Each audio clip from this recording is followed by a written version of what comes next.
Hey guys, so this is actually going to have to be kind of fast because Bella's sleeping right now, but I have a feeling she's not going to be down for long. So this is my labor and delivery story. It's kind of late, 4 months later. But if you see me looking down, I wrote some notes. It's kind of long and kind of extensive, and yeah.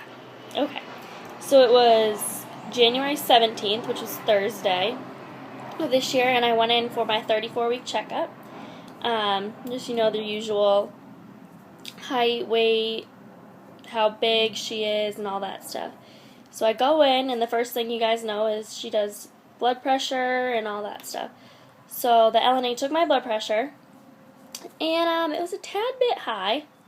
So she went over are you nervous? Is something bothering you? I was completely fine. So then they tried to have me go to the bathroom in a cup, go pee in a cup.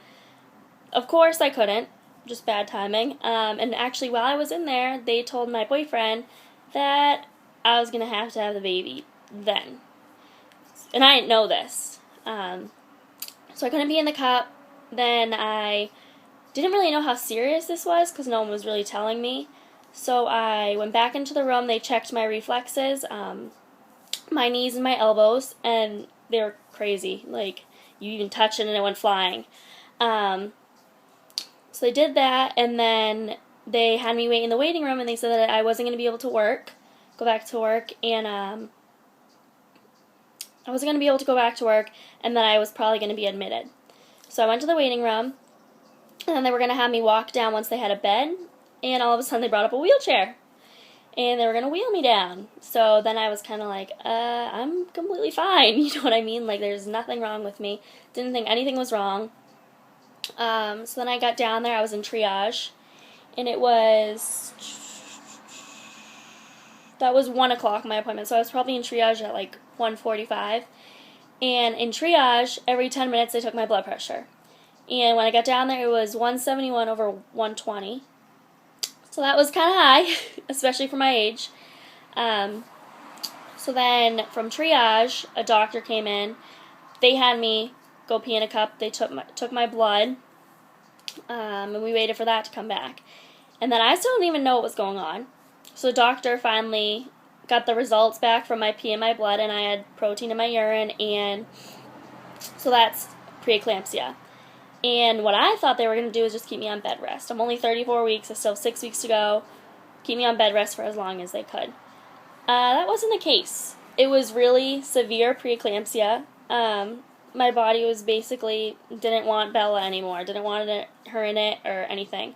And it has something to do with my placenta. It wasn't right. It was losing nutrients, and she was losing oxygen.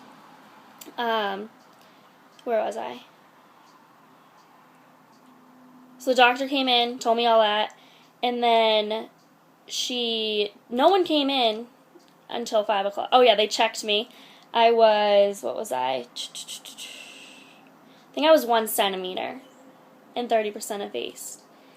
So she checked me. She went left and then came back in, and it was 5 o'clock, and she told me, I'm going to be induced. They checked if the baby was head down, and she was, thank God, because I did not want a C-section at all. I was so scared. She was head down, so they moved me to bed instead of in triage, so I went to the bed, and they gave me Cervidil to soften my cervix, and that was probably maybe 7 o'clock at night. Then they said the whole plan, you're going to be on Pitocin in the morning. Oh, and they also started me on magnesium, which sucked. It's literally, they put it through an IV, and once the IV goes in, you're on fire. Your whole body is on fire. You can feel it.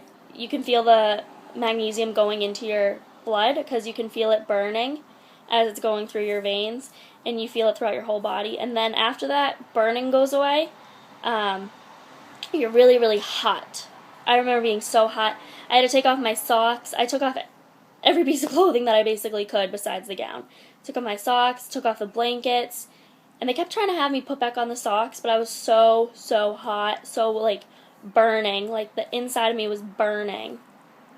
And then they put these massagers on my legs. And it's basically like, it's a long strip, and then it velcros.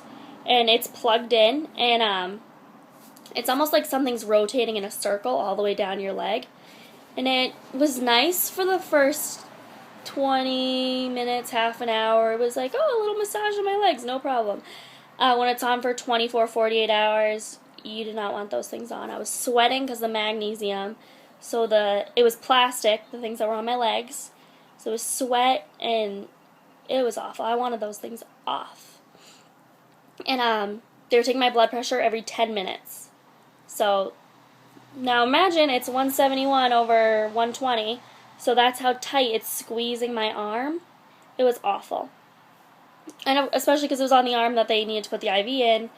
And they probably pricked me, I want to say, 12 times for an IV.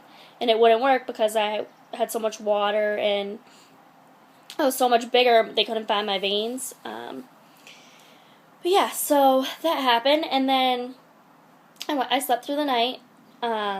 They started me on Pitocin at 8 a.m. And then, oh yeah, I threw up. I was really craving a glazed donut stick. And so I got that, and I ate it. And then the nurse came in, and I just was going to throw up right then. I sat right up, threw up in a bucket, or in the trash can, actually. And, yeah, that was not good either, because I didn't even picture in my labor I would throw up, because I'm not a big thrower-upper, if that's a word. So then I was just pretty much hanging out for the rest of the day. I needed to drink a lot of water, because the magnesium also dried out my mouth. So then the doctor came back in at 3. They didn't really come in that much to check me. I didn't really know how many centimeters I was, but they came in at 3. And the Pitocin was not working. I was not having contractions. So they broke my water. After they broke my water, he left, and it was probably around 4:30. He came back out and he said, you know, are you cramping? Do you have anything going on? And I said that my stomach hurt. It didn't feel like I was really like having period cramps or anything. It just hurt. So then they're like, oh no, you're still not showing contractions on the monitors, blah, blah, blah. So then it was like 5:30, and the doctor came in and he said, are you experiencing contractions yet? And I said, yes, like definitely, this is contractions. But they still weren't coming up on the monitor, so no one believed me that I was really having contractions. So finally the nurse came in and I was like, listen, I'm having contractions, you need to move the monitors. So she moved the monitors. I hated those monitors on me, oh my gosh, with the gel, they slid everywhere, it was awful. So she moved the monitors, and what do you know, it was like, up and down, like crazy. So yeah, then it was 7:15, and he came back in to check me, and I was 6 centimeters, and I want to say 90% effaced, and the shift ended at 7:30. I think it was 7:30 the shift ended, and he told me, you know, you're not having this baby anytime soon, you know, you're taking so long to progress, it's not going to happen. So my boyfriend told my dad, you know, she's only 6 centimeters, you still have time to get here, blah, blah, blah, because he was at work. So then and then I took a little nap. It was probably not even a half an hour.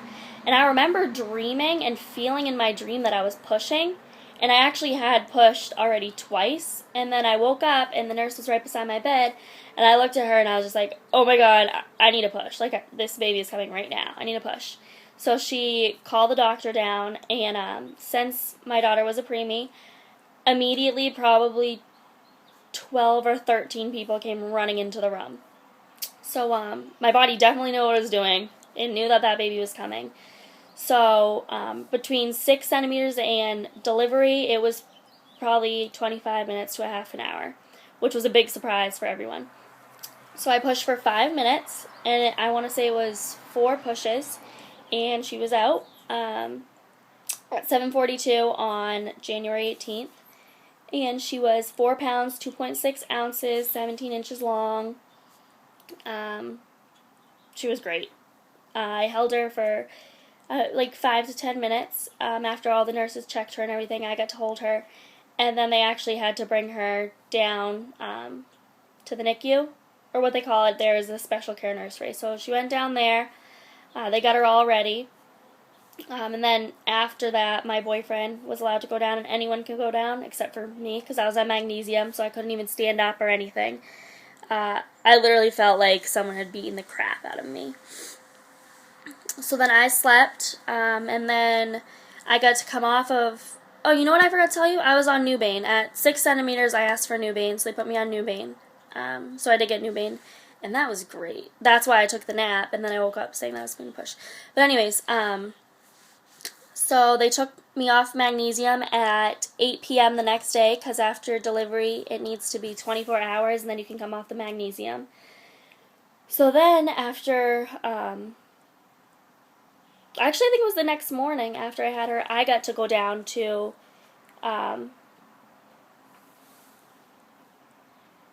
no, I stayed up until 8 p.m. until they took me off the magnesium, and then I got down, because in that time period, she was allowed to stay up in my room in the isolette. Yeah, and then I got to go down at 8 p.m. on Saturday. So right at 8 o'clock, they took me off the mag, and I was on cloud 9. It was the best feeling in the world, and I will never forget that. It was so great. So I got to go down to the special care nursery, and at that point, they set me up in a room down there for her to, for us to be together down there with their nurses, so they could take care of her. It was so great. It was such a great experience. But yeah, that's pretty much it. That was my labor and delivery. It was really long, and I would do it all over again in a heartbeat. You don't even have to ask me. I loved labor. Even though the mag sucked and everything, I honestly thought it would be a lot worse than it was. I don't know if I have a high pain tolerance or whatever, but I loved being in labor. It was the best feeling in the world. And, yeah, maybe later I'll post her special care nursery period, what went on and everything. All right, bye guys.